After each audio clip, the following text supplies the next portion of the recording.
Good morning student. आज हम अपनी हिंदी के गद्य खंड का अगला पाठ पढ़ते हैं, जो है पाठ 8 तोता। ये रविंद्रनाथ टैगोर जी द्वारा लिखित एक कहानी है, जिसमें ये कुछ पात्र हैं, जैसे तोता, राजा, पंडित, सुनार, राजा का भांजा आदि। बाकी राजसभा पूरी ही रहती है इसमें। अब कुछ पाठ का परिचय देख लेते हैं कि क्या है। तो नोबेल पुरस्कार विजेता रविंद्रनाथ टैगोर, जिन्हें हम गुरुदेव भी कहते थे, की सन 1924 में लिखी यह कहानी आज के आधुनिक संदर्भों में उतनी ही प्रासंगिक है जितनी की पहले थी। यह रटंत विद्या पर जोर देने वाली हमारी वर्तमान शिक्षा व्यवस्था की असलियत दिखाती है, यानी उस पर कटाक्ष करती है कि किस तरह से हम रटंत जो हमारी पद्धति है उस पर ज्यादा जोर देते हैं, और हमारी शिक्षा व्यवस्था जो शिक्षा प्रणाली है वह किस तरह इस पर क्रियान्वित है। उसी के इस पर जो है इस पाठ में पूरा व्यंग्य किया गया है, कटाक्ष किया गया है। तो आइए कहानी पढ़ते हैं और जानते हैं कि कहानी में है क्या। तो जैसा कि आप सबके पास बुक है, आप अपनी किताब खोलेंगे और मेरे साथ पढ़ते चलेंगे और समझते चलेंगे। एक तोता था, वह बड़ा मूर्ख था। गाता तो था पर शास्त्र नहीं पढ़ता था। उछलता था, कूदता था, उड़ता था, पर यह नहीं जानता था कि कायदा कानून किसे कहते हैं। राजा बोले, ऐसा तोता किस काम का, इससे लाभ तो कोई नहीं, हानि जरूर है। जंगल के फल खाता जाता है, जिससे राजा मंडी के फल बाजार में तोता पड़ जाता है। मंत्री को बुलाकर कहा, इस तोते को शिक्षा दो। राजा जो है उस तोते को शिक्षित करना चाहता है। कहानी आगे बढ़ती है। तोते को शिक्षा देने का काम राजा के भांजे को मिलता है। पंडितों की एक बैठक हुई। विषय था उक्त जीव की अविद्या का कारण क्या है, यानी ये जो तोता है वह क्यों अशिक्षित है, यह उस विषय पर वहां पर चर्चा हुई। बहुत गहरा विचार हुआ। सिद्धांत ठहरा, तोता अपना घोंसला साधारण खरपतवार से बनाता है, यानी जो घास फूस होते हैं उससे बनाता है। ऐसे आवास में, यानी ऐसे रहने के स्थान में विद्या नहीं आती। इसलिए सबसे पहले तो यह आवश्यक है कि इसके लिए कोई बढ़िया सा पिंजरा बना दिया जाए। राज पंडितों को दक्षिणा मिली और वे प्रसन्न होकर अपने अपने घर चले गए। कहानी कुछ और आगे बढ़ती है। सुनार बुलाया गया। वह सोने का पिंजरा तैयार करने में जुट गया। पिंजरा ऐसा अनोखा बना कि उसे देखने के लिए देश विदेश से लोग टूट पड़े, यानी उसे देखने के लिए आतुर हो पड़े। कोई कहता शिक्षा तो इति हो गई, कोई कहता शिक्षा ना भी हो तो क्या, पिंजरा तो बना। इस तोते का भी क्या नसीब है। सुनार को थैलियों में भर भर कर इनाम दिया गया। वह उसी घड़ी अपनी घर की ओर रवाना हो गया, यानी तुरंत अपने घर की ओर चला गया। पंडित जी तोते को विद्या पढ़ाने बैठे। नस लेकर बोले, यह काम थोड़ी पोथियों का नहीं है। राजा के भांजे ने सुना। उन्होंने उसी समय पोथी लिखने वाले को बुलाया, यानी किताब लिखने वाले को बुलाया। पोथियों की नकल होने लगी। नकलों के पहाड़ लग गए, यानी ढेर सारे नकल हो गई। नकल मतलब यहाँ से देख कर लिखा गया। जिसने भी देखा उसने यही कहा कि शाबाश, इतनी विद्या के धरने को जगह भी नहीं है, यानी इतनी विद्या हो गई है कि उसे रखने तक के लिए स्थान नहीं बचा। नकलन विशों ने लड्डू बैल पर लाद लाद कर इनाम दिए गए, यानी जो नकल करने वाले थे उन्हें काफी इनाम दिया गया। वे भी अपने घर की ओर दौड़ पड़े।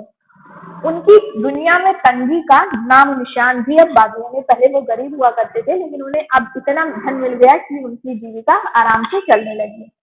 दामी पिंजरे की देख रेख में राजा के भांजे बहुत व्यस्त रहने लगे। इतने व्यस्त कि व्यस्तता की कोई सीमा न रही। मरम्मत में काम भी लगे ही रहते। फिर झाड़ू, पोछा और पालिश की धूम मची रहती। जो देखता वे यही कहता, उन्नति हो रही है। इन कामों पर अनेक लोग लगाए गए और उन कामों की देख रेख करने के लिए और भी अनेक अनेक लोग लगाए गए। सब महीने महीने मोटे मोटे वेतन वेतन लेकर बड़े बड़े संदूक भरने गए, उनको इस कामों के लिए ढेर सारा धन दिया जाने लगा। वे और उनके चचेरे ममेरे मौसेरे यानी चाचा के लड़के, मामा के लड़के और मौसी के लड़के जितने थे सब बड़े प्रसन्न हुए और बड़े बड़े कोठों और बालाखानों में मोटे मोटे गद्दे बिछाकर बैठ गए। कहानी आगे बढ़ती है। संसार में और अभाव तो अनेक है, पर निंदकों की कमी नहीं है, यानी बुराई करने वालों की कमी नहीं है। एक ढूंढो तो हजार मिलते हैं। कहने का मतलब अगर आप बुराई ढूंढने वाले को चले तो ऐसा नहीं कि कोई एक निंदा करने वाला मिलेगा, आपको अनेक लोग निंदक मिल जाएंगे, अनेक निंदा करने वाले लोग मिल जाएंगे। वे बोले, पिंजरे की तो उन्नति हो ही रही है, पर तोते की खोज खबर लेने वाला कोई नहीं है, यानी इसका हाल चाल लेने वाला कोई नहीं है, वो पढ़ भी रहा है या नहीं, जिसके लिए इतनी सारी व्यवस्था की गई। यह बात राजा के कानों में पड़ी। राजा ने भांजे को बुलाया और कहा, क्यों भांजे साहब, यह कैसी बात सुनाई पड़ रही है? भांजे ने कहा, महाराज, अगर सच सच बात सुनना चाहते हैं तो सुनारों को बुलाइए, पंडितों को बुलाइए, नकलनबीसों को बुलाइए, मरम्मत करने वालों और मरम्मत की देखभाल करने वालों को बुलाइए।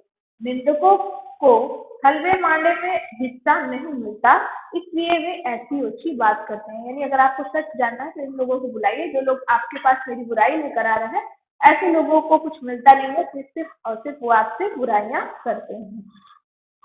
देखिए, एक तोते को पढ़ाने के लिए कितना जद्दोजहद लगी हुई है। आगे देखिए, जवाब सुनकर राजा ने पूरे मामले को भली भांति और साफ तौर पर समझ लिया। भांजे के गले में तत्काल सोने का हार पहनाया गया, यानी उससे प्रसन्न हो गए और उससे सोने का हार दिया। कहानी आगे बढ़ती है। राजा का मन हुआ कि एक बार चलकर अपनी आंखों से यह देखे कि शिक्षा कैसे धूम धड़ाके से और बगदुद तेजी के साथ चल रही है, किस तरह से चल रही है, देखने से हो जाते हैं। तो एक दिन वह मुसाहबों, मुहलबों, मित्रों और मंत्रियों के साथ आप ही शिक्षाशाला में आगमन किया, यानी जहाँ पर शिक्षा दी जा रही थी वहां पर पहुंच गए। उनके पहुंचते ही देवड़ी के पास घड़ियाल, ढोल, ताशे, खुदड़क, नगाड़े, सुरैया, भेड़िया, दमामे, कांसे, बांसुरियां, झाल, करताल, मृदंग, झगम आदि अपने आप ही बजने थे, यानी सारे वाद्य यंत्र जैसे ही राजा वहां पहुंचे वहां पर स्वतः ही बजने लगे। पंडित जो थे वे गले फाड़ फाड़ कर, बूटियां फड़का फड़का कर मंत्र पढ़ने लगे। मंत्री, मिस्त्री, मजदूर, सुनार, नकलनबीस, देखभाल करने वाले और उन सभी के ममेरे, फुफेरे, चचेरे, मौसेरे भाई जो थे वे सब राजा की जय जयकार करने लगे। भांजा बोला, महाराज देख रहे हैं ना? महाराज ने कहा, हाँ। आश्चर्य शब्द तो कोई कम नहीं हो रहा, यानी कि बड़े आश्चर्य की बात है, कोई भी कम नहीं है, सब एक ही स्वर में है।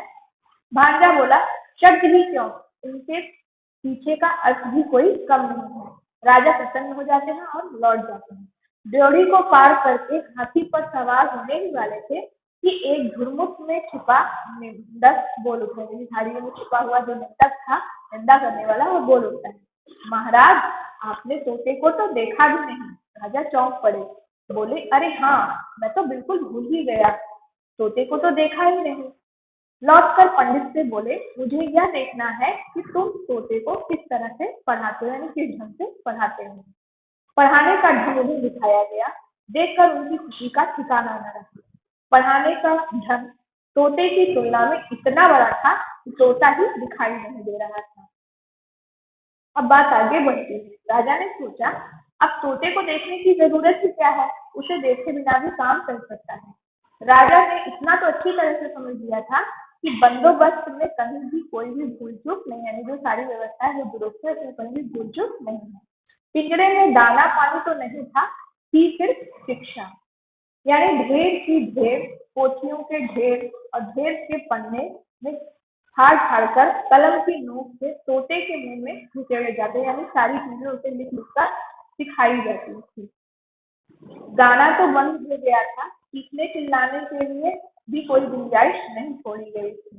तोते का मुंह ठठा ठसाठस भरकर बिल्कुल बंद हो गया था। यानी उसके मुंह में इतनी विद्या छूट दी गई थी कि वह बोल भी नहीं पा रहा था।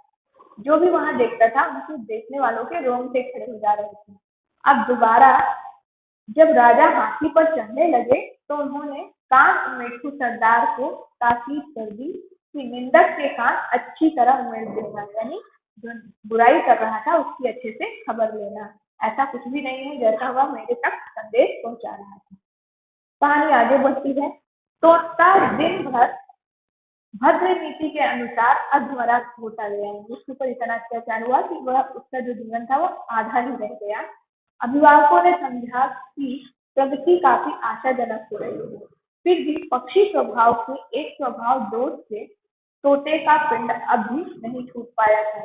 सुबह होते ही वह उजाले की ओर टुकुर टुकुर निहारने में, यानी एक शख्स निहारने लगता और बड़ी ही अन्याय भरी रीति से अपने दैनिक जो पंख से उसे फड़फड़ाने लगता।